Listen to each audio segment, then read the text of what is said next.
Kaysa makamura ka, mapapamura ka talaga. Sa presyo ng gulay na, minsan iniisip ko nga, magugulay ka kasi magtitipid ka. Pero presyo din naman ng gulay, na ibang gulay, halos ka presyo na din ng magmamanok ka na lang. Kaya minsan isang buwan kami, puro kangkong. Makaka-adjust ka na din. Dito ko natutunan paano mag-budget. Gusto ko sabihin sa inyo, yung pag-i-invest mo, na huwag ka ma-scam. Sa video ito naway sana makapagbenepisyo sa mga nagbabalak umuwi at ito yung experience ko for 6 months. Hindi ko kayo tinatakot, sinasabi ko lang. Haharapin mo. Ako hindi ako nakinig. Tiwala lang talaga ako sa Allah. Mahirap talaga. May araw na matutulog kayong walang kinain. May araw masaya kayo. May araw na may pera ka. May araw na walang wala ka. Welcome to the Philippines.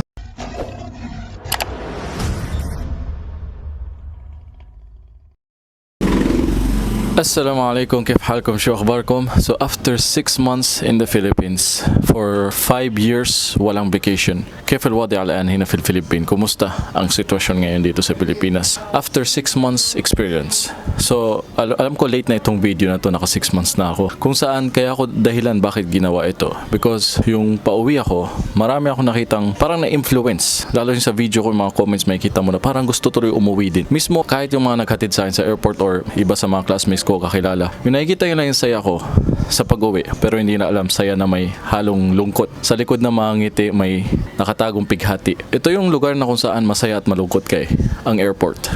Either paalis ka ng Pinas o pabalik. Kasi yung paalis ka, naghahalong emosyon na masaya ka kasi makapag-abroad ka, may trabaho ka, nahanap, sasahod ka, inshallah na malaki. Pero malungkot dahil iwanan mo ang pamilya mo. Ngayon naman yung pauwi ka, same location, airport. Saan naghahalo ang lungkot at saya. Masaya ka kasi pauwi ka na sa lupang sinilangan mo. Yung lugar na kung saan ka nakagisnan mo, lumaki ka. Pero hirap na din iwanan kung saan yung lugar na tinanggap mo at nasanay ka na, napamahal ka na din, na-adapt mo yung pagkain, yung kultura, yung language. Lalo sa kung siguro mabait ang amo mo, sa mga nakasama mo sa work, sa mga nakilala mo, sa nagbigay sa'yo ng aral, yung mga natutunan mo sa abroad.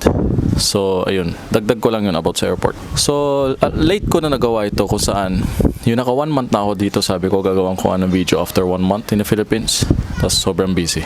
Double talaga ang busy dito sa Pilipinas. Kung busy na ako sa Riyadh, mas busy dito talaga. Times 2, times 3. Yung naka 2 months na ako, 3 months, 4 months, gumawa ako ng video. Pero hindi ko pa siya na-upload. Naka 5 months na agad ako. 5 months, gumawa din ako ng video about sa experience ko sa 5 months at hindi ko din na-upload. Ngayon, umabot na ng 6 months. Sabi ko kailangan ko na talaga ito i-upload. Dahil halos kalahating taon na din ang 6 months. At sapat na din ang 6 months na marami na ako na experience. Na talagang base experience ko na ma-share ko na naway makatulong sa OFW nanonood. Na wag silang ma-scam. Anong ibig ko sabihin sa scam? Na akala kasi katulad natin na umuwi tayo tapos nakikita nila yung saya o akala nila. Magaya na nga si Casey na umuwi na din sa Pinas. So, inshallah may explain ko sa inyo na depende sa sitwasyon ng tao. At least siguro marami related sa akin kasi hindi tayo mayaman, hindi din tayo mahirap. Pero siguro papunta na din sa paghihirap. At yun ang gusto ko ma-share sa iba. Bago ka umuwi, ito ang mga ma-share ko sa yung paghahanda mo. Kasi tayo noon, nasa abroad tayo. Pag may galing bakasyon, excited tayong tanungin siya, kumusta ang Pilipinas? Di ba? Tama hindi. Pero puro negative ang maririnig mo. Kesyo, nagmahal na mga presyo, bilihin. Yes, totoo din naman. Darating tayo dyan mamaya explain ko. At masyado daw mainit ang Pilipinas. Kala mo sinong rich kid na porket nakatikim lang ng aircon sa abroad sa Middle East. Masyado nang negative ang kinikwento about sa Pilipinas. Tayo naman doon na medyo parang kabadong umuwi. Ayaw na natin umuwi. Totoo lang, hindi mabilang yung mga tao. Ilan na, paano yung mga kasama ko sa work, mga sheikh, mga Arabo, kahit sino. Ang nagsabi sa akin, huwag kang uuwi. Bakit ka uuwi? Anong gagawin mo sa Pilipinas? Hindi ko sila maunawaan. Bakit ganun na lang tingin lang sa ating bansa? Pero explain ko yan sa ibang video. Dito, focus lang muna tayo sa 3-4 na bagay na ma-share ko sa inyo. Sa tingin ko, hindi sapat yung mga nagbakasyon lang ng 20 days, 1 month. Ako, yearly ang bakasyon ko noon. For 8 years ko sa Saudi, yung 3 taon, sunod-sunod yan. Nagbabakasyon ako every year. So, ang bakasyon ko 3 months. Medyo sapat na din para makita ko yung sitwasyon. At kung saan, yes, nami-miss ko talaga bumalik agad. Bukod sa mainit nga. Nami-miss mo yung sahod mo, wala kang ginagawa dito, walang income, boring. Ngayon pa naman, kung saan, 6 months. At dumating kami June 13. Ngayon, December. So sapat na inshallah marami akong ma-explain o ma-share sa inyo mga nanonood na OFW. Karamihan kasi ang ating taga-subaybay, mga OFW. At nag-iisip kung dapat ka na ba mag-exit, tama na ba na gayahin mo kung umuwi o ano. Ako lakas loob lang talaga. Marami nagsasabing lakas loob ang ginawa namin. Na pag-uwing Kasi yung mga iba, akala, oh, uwi ka na for good. So, pag sinayo kasi exit ka na, final exit, akala kasi for good na good talaga. Ako, pag tinatanong ako, for good? Sabi ko, anong ibig sabihin ng good? For good na hindi good sa totoo lang. Kasi hindi naman lahat ng OFW yung umuwi o nag-exit. Ay, malaki na ang ipon. May naipundar na, may negosyo na, gusto na parang mag-retard na, gusto na umuwi. May nakabili na siguro ng bahay, lupa, sasakyan, lahat-lahat na. Wala na siyang iisipin, may business na siya. Hindi ganun lahat ng OFW umuwi. Sabi ko nga sa inyo, baka mas maraming related sa atin dahil hindi tayo mayaman, hindi tayo mahirap. At baka papunta nga sa pahirap. Depende sa sitwasyon. At iba din yung sitwasyon na kagaya namin na hindi talaga umuwi for mahabang taon. Ako, 5 years, alam ko mas marami pa masigit pa sa akin. Nakikilala ko mga OFW dahil alam mo naman sa Islamic Center, bumibisita kami sa mga companies. Mga na-meet ko 10 years, may mga 9 years. At ito pa, estudyante ko mismo, isa sa estudyante ko sa Palasyo na for 30 years niya sa Saudi Arabia at hindi siya nakapagbakasyon for 20 years. Imagine yun, 20 years. Yun yung taon na dumating ako dito sa Pilipinas from Gaza.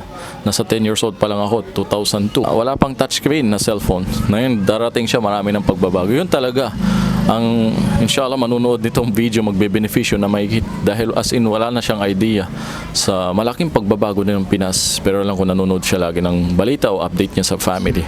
So una ko mai-share sa inyo ay yung weather. Yes, yan ang lagi natin gusto. Tama nga ba, mainit talaga. Kahit naman sa sulok ng mundo mainit. Pinagkaiba lang kasi sa Middle East na lahat naka-aircon pati banyo. So dito kasi sa Pangasinan ako kung saan mainit naman talaga doon. Pero umalis na din ako doon sa Pangasinan. Dito ako nakatira ngayon sa Cavite kung saan ang weather din sa Cavite okay naman. Yung dumating ako June medyo mainit pero sapat na electric fan kahit pa paano. Tapos dito din sa Cavite madalas laging umuulan. Yun napansin ko, umuulan sa umaga kahit sa hapon. At ngayon nakita nyo naman masyadong mahangin. At malamig lalo sa mga area dito papuntang Silang, Tagaytay, talagang foggy sa gabi. Pag nagbabiyaya ako dyan, nakita ko talagang malamig. So, depende din sa lugar. Tapos, madalas may bagyo. Sa 6 months ko dito, halos madalas may bagyo, buwan-buwan na lang. Itong nakaraan din, halos sa loob ng 1 buwan, halos 2 bagyo na lang dumarating. So, talagang center ng daanan ng typhoon. Pagkatungkol naman sa presyo ng bilihin, yes, totoo. Nagsitaasan talaga ang presyo ng bilihin. Yung dati siguro nabibili mo ng tag-5 o tag-10, times 2 or times 3 na ngayon na halos 30 to 40 pesos na. Tumaas nga naman talaga. Pero kung isipin din yung mga ibang presyo na for 5 years or 6 or 8 years since umalis tayo papuntang abroad ng 2016, kung saan isipin mo may mga ibang presyo na dumagdag na ng 10 o 5 for how many years na ganun kahit papano. So syempre dahil sa gasolina o dahil sa gera ng ibang bansa na naapektuhan din tayo na which is hindi alam ng mga ibang makitig ang pag-iisip na natutuwa pa nagkakagera sa Middle East, hindi alam madadamay din tayo. Tapos pag naghirap naman dito magsisisi sa gobyerno. Doon tayo magaling. So pagdating kasi sa presyo ng bilihin, ito yung napapansin ko, yung unang abroad natin. Alam ko may mga related dito. Pag nasa Bacala tayo, first punta natin sa abroad, kinukompute natin agad sa utak natin yung presyo ng mga bilihin. Kuna, ito 1 real. Naka-agad compute sa utak natin sandali, 15, 14 pesos ito, okay, pwede pa. Tapos yung mga iba, 5 real, 10 real, kukompute yun. 100 plus na to, mahal ah. So namamahalan tayo kaya matipid sa totoo lang. Dumating ako, halos 100 real lang ang budget ko sa 1 buwan, kasya sa akin sa pagkain. Ganun tayo katipid noon dahil kinukompute natin sa isip natin na i-budget. Mahal na to ah. Ngayon naman, pagdating natin dito sa Pilipinas, baliktad. Dahil yung first night na nag-grocery kami, naalala ko, yes, nakita ko yung mga presyo, grabe, mamahal na. Halos 100 lahat, 100 plus lahat. Kahit sabon ng foam, panghugas ng plato, sabon, toothbrush, toothpaste, lahat tag 100 plus na dati lang naman hindi umaabot ng 50 o 50 plus lang. Ngayon, 100 mahigit na. Pero yung kukompute sa utak mo na, sandali, 100 magkano to sa real? Parang nasa 8 real lang or 9 real ang 100 pesos. So, magkukompute ngayon siya sa utak mo na parang mura sa tingin mo. Na which is, sandali, toothbrush, hindi ko nga nabibili ng ganito doon ha. Sandali, kunwari, toothpaste, sabon, hindi ko nga nabibili ng 7 real ito doon sa Saudi. Mahal. Minsan 15 o 10 real o 20 real. Ibig sabihin, 250 na, di ba? So, maikukumpara mo tuloy minsan na parang mas mura pa dito. Kaya nga minsan may balance talaga na kung saan doon, mahal ang mga presyo ng bilihin pero malaki kasi sahod natin. Dito, may mga ibang presyo na medyo mura pa dahil ang sahod nga naman ay mababa. So, medyo nagbabalance din minsan. Pero yung mga ibang presyo talaga na halos kaparehas lang doon. Pero kung iisipin nga naman, doon, ikaw lang nakikinabang. Yung budget mo doon na pinang-grocery mo, pinangkakain mo, na kung dito mo igastos, at least damay pa pati yung mga pamilya mo, anak mo. Kaso, wala nga lang, yung income. At isa pa, naalala ko yun, first time na mamalengke ako, binigyan ako ng 100 pesos para bumili ng isda. Wala ka talaga mabili sa 100 pesos na isda. Ang 100 siguro ipagkakasya lang mga 3 pirasong isda o galunggong lang o 5 pirasong galunggong na wala pa ang ibibigay sa'yo. Kulang-kulang pa yung 100 ko. Kaya wala akong mabili that time. Ang mga 1 kilo dito halos 150, mag 200 plus na ang mga fish. At minsan pa nakakatawa, ang gulay, may nakatabi nga akong bibili, nagtanong ng itong gulay na kung magkano, sinabi sa kanya yung presyo na pamura. Kaysa makamura ka, mapapamura ka talaga. Sa presyo ng gulay na, minsan iniisip ko nga, magugulay ka kasi magtitipid ka. Pero, ang presyo din naman ng gulay, na ibang gulay, halos ka presyo na din ng magmamanok ka na lang. Tulad ng ito, yung isang gabi lang, may katabi akong bibili ng kamatis. Ang 1 kilo, 200. Kung saan, umalis na lang siya. Sabi niya, grabe naman. Sa isip-isip ko, 200 kamatis, parang magmanok ka na lang na 180 lang, 150, 1 kilo pa. So, hindi mo alam minsan magugulay ka para makatipid or magkakarne ka na lang manok o isda na halos parehas na din ang presyo. So yun, may mga iba minsan ang gulay, talong 150, 100 plus ang 1 kilo. Kaya ang pinakamura na natitira ngayon kahit paano is kangkong. Ang kangkong yung isang bundle ba yun ay nasa 10 pesos. So kung saan yun ang natitirang mura hanggang ngayon. Kaya minsan isang buwan kami puro kangkong. Hindi nawawala ang kangkong sa lamesa namin. Kahit kagabi lang, kangkong na naman. Kangkong everyday nga. Minsan mga anak ko mukha na nga silang kangkong sa isang buwan na puro kangkong. Kasi yun ang natitirang mura. Pero pag magaling ka na din sa market, makakita ka ng suki na medyo bili ka na ng kalahati.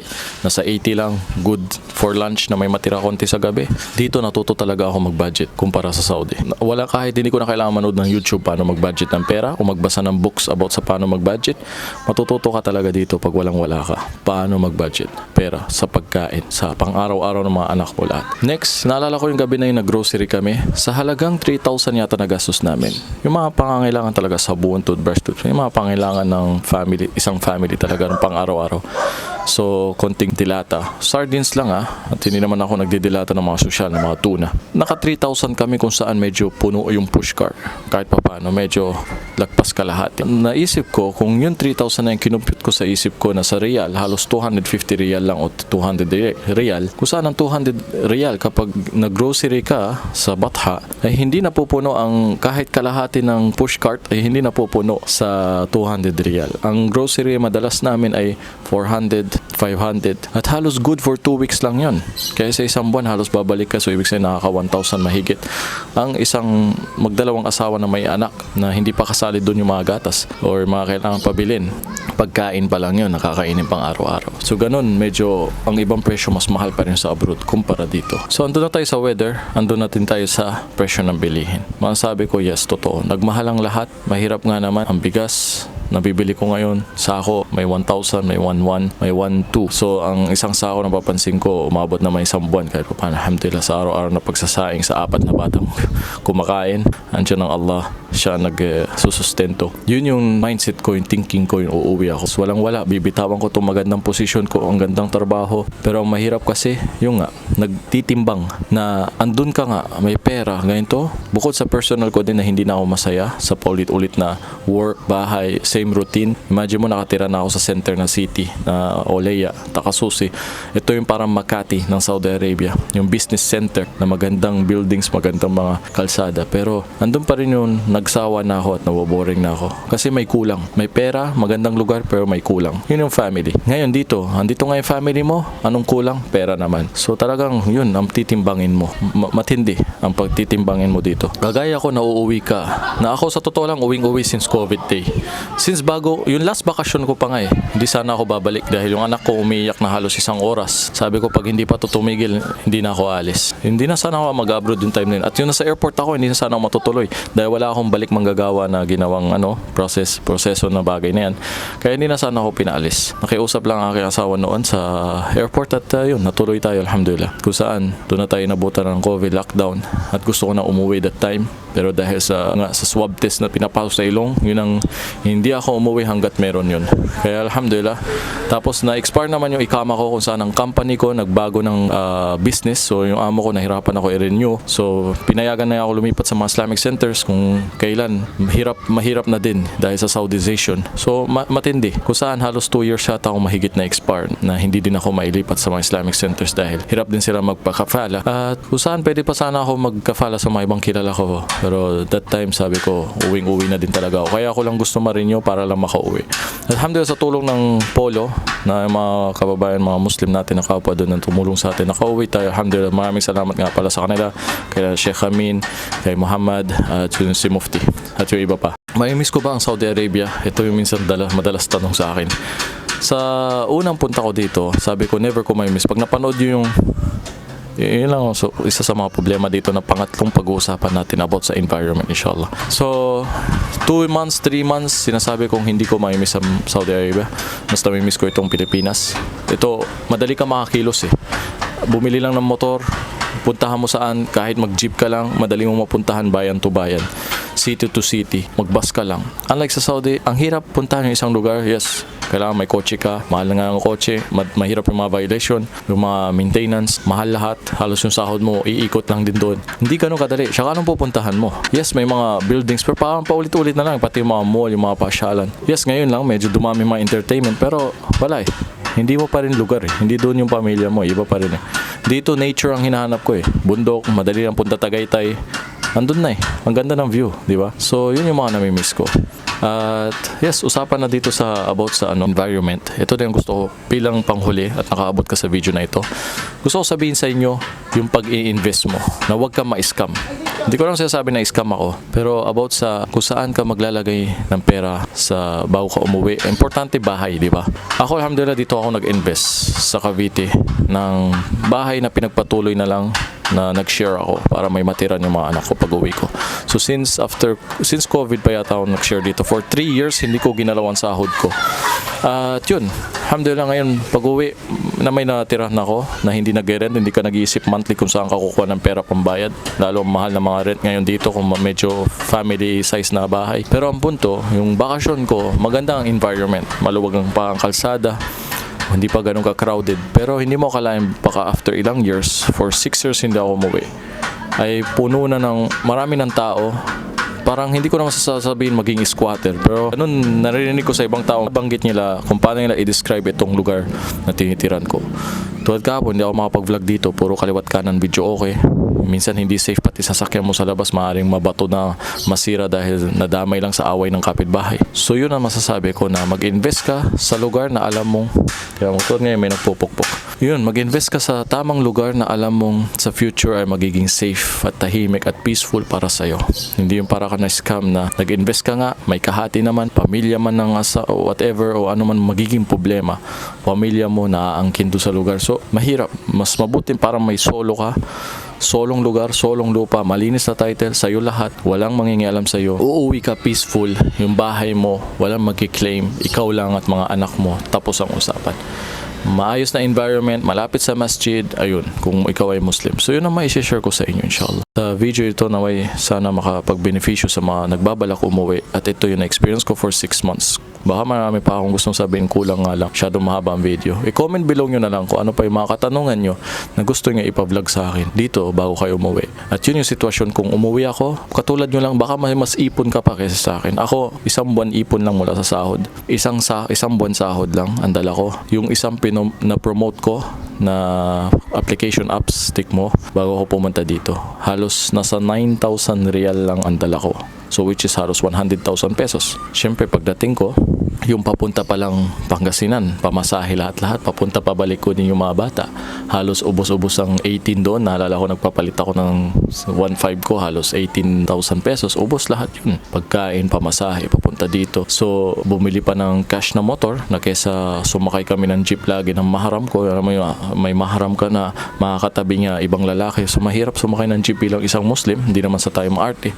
Pero marami kasing lakad, na sunod-sunod na invitation, mga masjid, khutbah, ang dami kong mga speech kung saan-saan ako ini-invite na kailangan talaga ng service. At ito ay matagal ko na din pangarap na pinag-iipunan noon. So ito, ang cash nito halos nasa 80, pinaka okay na simpleng motor na tipid sa gas. Ubos na agad ang 100k. Magkano tira? 20? Plus pa yung sa Pangasinan, wala na. So for 6 months na walang work, na-try ko na lahat. Nagbenta ako ng tinapay. Ako, buti na may idea ako noon bago ako mag-abroad, may shawarma shop ako. So kung katulad mo ako na may idea sa business, okay pa. Pero kung katulad ng iba na walang idea sa ganun, biglang uuwi na ubos ang ipon, meron akong classmate na nag-share siya ng sitwasyon niya. Halos ilang years siya sa Saudi at nakuha niya yung benefits niya, halos 1 million. Isang taon, ubos lahat yun. Nag-business siya, nagtayo ng station water. Lahat daw pinasok niya kahit driver, rider, delivery. Mahirap to talaga. So, bumalik din siya ng Saudi. Ako hindi ako nakinig sa mga yon. Kaya ililipat gagawin ko na ibang video na hindi ako nakinig sa kanila at ako mismo ngayon naka-experience. After ilang months ngayon, sabihin mo ako kung babalik ako ng Saudi noon, 4 months na medyo naramdaman ko parang umuoo na ako. Kasi that time sabi ko, mas pipiliin ko pa magtinda ng street food na halal kaysa bumalik sa Saudi. Pero ngayon kung tatanungin mo ako, halos masasabi ko yes. After 4 months, 5 months, masasabi kong yes, parang gusto ko nang bumalik ulit ng Saudi. Yung tahimik na buhay ko noon na trabaho, kain, tulog, may sahod ka a month, yun. Pero kung gusto mo nan, ito nga masasabi ko, kung gusto mo ng normal na buhay, so masahod ka lang, kain, tulog, tapos mag-social media, okay, bagay sa'yo abroad. Pero kapalit, yes, tiisin mo ang depression, tiisin mo ang homesick, tiisin mo yung mga bagay na kalungkutan na yan. Same routine. Pero kung gusto mo ng malayang buhay, masaya, kasama pamilya, pero challenge, ito nga lang, haharapin mo ito, challenge sa buhay na talagang matindi, lalo pag walang source of income. Wala kang naipundar ng mga kahit sari-sari store, wala kang something business na income. Katulad ko, na-try ko na lahat. Yung dating, ito, pang-apat na bonus, sasabihin ko sa inyo. Yung dati, na may idea ka, ang dami mo, alam mo yun, nung nasa Saudi ako, ang dami namin iniisip na ganito business, ganito, ganyan. Pagdating dito, makikita mo na lang nauna na yung mga tao sa paligid mo. Tapos na, nauna na pala silang itayo yun. Kaya ngayon, kunwari, at nagbabago pa. Dahil kung noong panahon ko, 2016, sikat ang shawarma rice. Malakas, hindi lang ako maghawak ng pera. Kulang din ako sa gamit, kaya medyo bumagsak. At sabi ko, mag-iipon na lang ulit ako, kaya ako mag-abroad. Pero pagbalik ko, iba na. Hindi na siya uso, hindi na siya masyado sikat sa patok sa mga tao. Biryani daw hinahanap, so iba, magbabago din. At isa pa, yung kubos na ginagawa ko, Arabic bread, ay nakakapagod din gawin. Hindi biro, kahit may machine ka, kailangan mo ibigay ang oras mo dyan. Kaya ako din na busy sobra na hindi tayo nakapag-upload ng ilang buwan. Nag-try na din ako delivery rider, hindi ko lang na-upload yung about sa paglalamove ko, inshallah. So yun ang mai-share ko sa inyo, may sana mag-beneficyo ito. At comment below kung may mga kulang pa na katanungan nyo. Inshallah masagot natin, makatulong. Hindi ko kayo tinatakot, sinasabi ko lang, yung kaharapan mo, haharapin mo. Ako hindi ako nakinig. Yes, puro tiwala lang talaga ako sa Allah na siya ang bahala. Kahit saan sulok ng mundo, andyan ang biyaya niya at sustento niya. Kailangan mo lang hanapin. Pero pagdating mo nga dito, andyan ang challenge. Kung hanggang saan ang paniniwala mo sa Kanya. Hanggang saan ang pagkapit mo sa Kanya. Mahirap talaga. May araw na matutulog kayong walang kinain. May araw masaya kayo. May araw na may pera ka. May araw na walang wala ka. Welcome to the Philippines. Maasalam, syukran.